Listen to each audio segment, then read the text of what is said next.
Welcome to VLK சமையல். வாங்க வீடியோக்குள்ளே போகலாம். இன்றைக்கி என்ன பார்க்க போகிறோம்னா முருங்கைக்கீரை போண்டா செய்யறதை பற்றி தான் பார்க்க போகிறோம். அதுக்கு ஒரு கப்பு முருங்கைக்கீரை நல்லா உருவி கழுவி எடுத்துருக்கேன். 3/4 கப்பு மைதா மாவு எடுத்துருக்கேன். 3 ஸ்பூன் அரிசி மாவு எடுத்துருக்கேன்.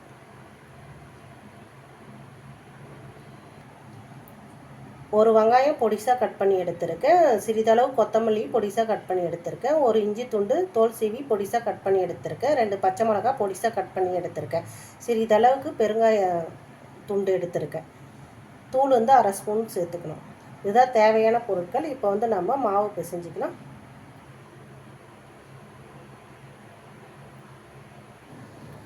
அகலமான பாத்திரத்தில் வந்து இப்போ மைதா மாவு சேர்த்துக்கலாம்.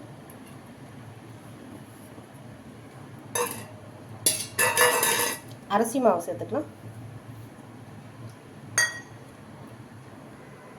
முருங்கைக்கீரையை வந்து இந்த மாதிரி நல்லா பொடிசாக கட் பண்ணி எடுத்துக்கணும். இப்போ வந்து நம்ம மாவில் சேர்த்துக்கலாம்.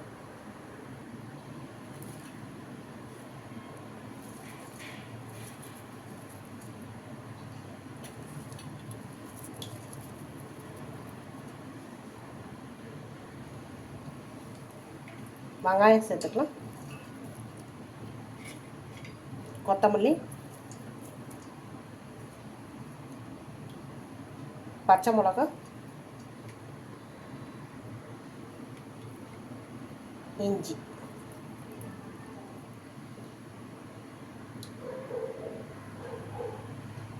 அரை ஸ்பூன் வந்து சால்ட்டு சேர்த்துக்கலாம். பெருங்காயத்தை இந்த மாதிரி தண்ணியில் போட்டு கரைச்சி சேர்த்துக்கலாம்.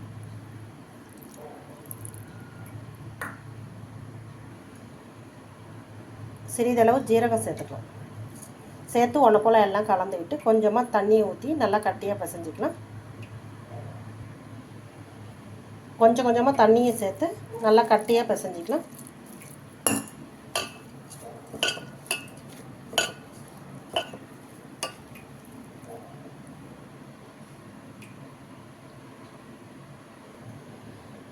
மாவை இந்த மாதிரி நல்லா கட்டியாக பிசைஞ்சிக்கணும். இப்போ வந்து 1/4 மணி நேரம் தட்டை போட்டு மூடி ஊறட்டும்.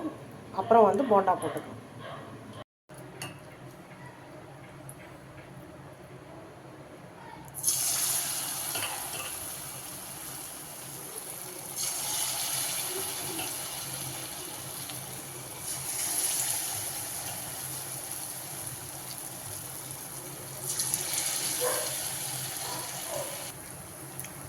சின்ன சின்னதாக போட்டுட்டோம். இப்போ வந்து ஸ்லோலியே வேகட்டும்.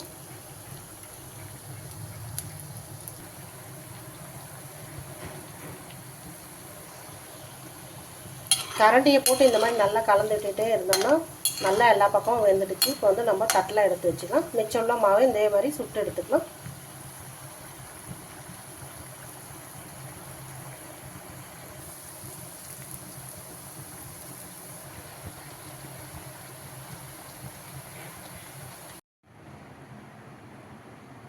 முருங்கைக்கீரை போண்டா ரெடி ஆகிடுச்சு பாருங்கள். சூப்பராக இருக்குது. நீங்களும் செஞ்சு பாருங்கள். ஈவினிங் ஸ்நாக்ஸாக குழந்தைங்களுக்கு செஞ்சு கொடுத்தா விரும்பி சாப்பிடுவாங்க. நீங்களும் செஞ்சு பாருங்கள்.